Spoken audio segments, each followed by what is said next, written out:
কথায় আছে যত গর্জে তত বর্ষে না। ভারতের বর্তমান পরিস্থিতি যেন এই প্রবাদের জীবন্ত প্রমাণ। টেলিভিশনের পর্দা আর পত্রিকার পাতায় চোখ রাখলেই ভারতের লেজ গুটিয়ে পালানোর খবর। শুধু পাকিস্তান নয়, বাংলাদেশের কাছেও যেন ভারতের রণকৌশল মুখ থুবড়ে পড়ছে। দুদেশেই যেন পাত্তা পাচ্ছে না ভারত। সিংহের মতো পাকিস্তান বাংলাদেশের ধারের কাছে গেলেই বিড়ালের মতো লেজ গুটিয়ে আসতে হচ্ছে মোদিজিকে। আর তাই রাগে গদগদ হয়ে নিজ বাহিনীর সদস্যকেই করছেন বরখাস্ত। একদিকে পাকিস্তান, আরেকদিকে বাংলাদেশ।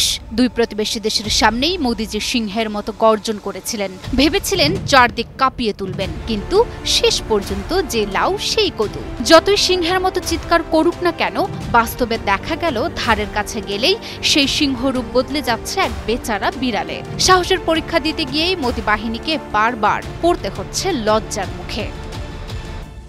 দিনাজপুরের বিরলে ধান কেটে ফেরার সময় দুই বাংলাদেশি কৃষককে ধরে নিয়ে যায় বিএসএফ। ভাবে বোধহয় বাংলাদেশের মানুষ চুপচাপ থাকবে।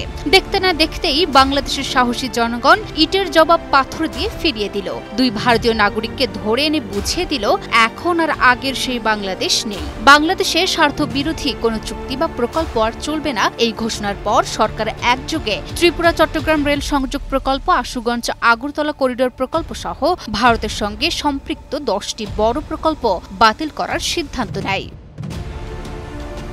এই সিদ্ধান্তের ফলে ভারতীয় প্রশাসন এবং মিডিয়ার দাঁত রাগে কিরমির করছে। কিন্তু ঘটনা এখানেই শেষ নয়। অন্য প্রতিবেশী দেশ পাকিস্তান সীমান্তেও মোদিজির সিংহরূপী বিড়াল ধরা পড়ল। পাক রেঞ্জার্সের হাতে ধরা পড়েছে বিএসএফ জওয়ান পূর্ণম কুমার সাউ। পাকিস্তান নিয়ে ভারত যতই হম্বিতম্বি করুক না কেন, তার বাস্তব রূপ দেখা গেল আকাশে। আকাশপথে পাকিস্তানের ভয়ে ভো দৌড় দিয়ে পালিয়েছে ভারত। ভারতের 4টি রাফেল যুদ্ধ বিমান যখন পাকিস্তানের আকাশসীমায় ঢুকেছিল, তখন পাকিস্তান বিমান বাহিনীর দাপটে কান ঢেকে পালাতে বাধ্য হয়েছিল তারা। আকাশের চিত্র ছিল তখন একদম সিনেমার মতো। ভারতের ভেতরে এ ঘটনায় তৈরি হয়েছে তুমুল বিতর্ক। দেশের অভ্যন্তরে যখন সমালোচনার ঝড়, তখন রেগে আগুন মোদিজি। বিমান বাহিনীর উপপ্রধান এয়ার মার্শাল সুজিত পুষ্পকর ধরকারকে একরকম সময়ের আগেই অবসরে পাঠিয়ে যা বোঝার বুঝে নিয়ে এর বার্তা দিয়ে দিলেন। শেষমেশ মোদির সিংহরূপের আসল রং বেরিয়ে আসছে। দূরের ঢোল সবসময় বাজে বেশি, কিন্তু কাছে এলে দেখা যায় সে ঢোল কতটা ফাঁপা। ভারত সিংহের মতো গর্জন আর সাহস দেখানোর স্বপ্ন দেখলেও বাস্তবে সেই সিংহের জায়গায় দেখা যাচ্ছে এক বেচারা বিড়ালকে, যে লেজ গুটিয়ে পালাতে ব্যস্ত। দুরন্ত ভারত বারবার শক্তির প্রদর্শন করতে গিয়ে যেন নিজেই নিজের জালে জড়িয়ে পড়ছে।